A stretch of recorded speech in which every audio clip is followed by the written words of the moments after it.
সবাইকে সংগ্রামী সালাম ও শুভেচ্ছা জানিয়ে আমার সংক্ষিপ্ত বক্তব্য শুরু করছি।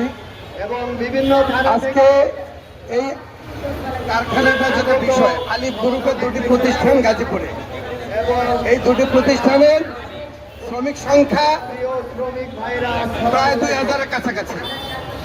এই 2000-এর শ্রমিক আজকে দীর্ঘদিন যাবৎ এই স্বাধীন গার্মেন্টসেই প্রায় 3 মাসের বকেয়া বেতন। এখন এই মালিক এ পর্যন্ত এই অবস্থায় রেখে কারখানার শ্রমিকদেরকে অনিশ্চয়তা রেখে তারা কোনো শ্রমিকের সাথে যোগাযোগ নেই, কথা নেই, কোনোভাবে সাক্ষাৎ নেই, কোনোভাবে দরবারেরও ব্যবস্থা নেই। এখন 3 মাসের বকেয়া বেতন থাকলে কোন শ্রমিককে ঢাকা শহরে বেঁচে থাকার অবস্থা থাকে?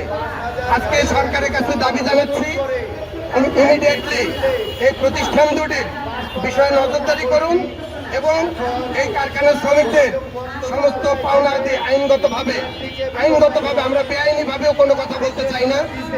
বাংলাদেশ শ্রম আইন 2006-এর ধারাবাহিকতায় এই কারখানাটি চলা না চলা সবকিছু সিদ্ধান্ত হবে, সেই দরবারে বসে কথা বলুক।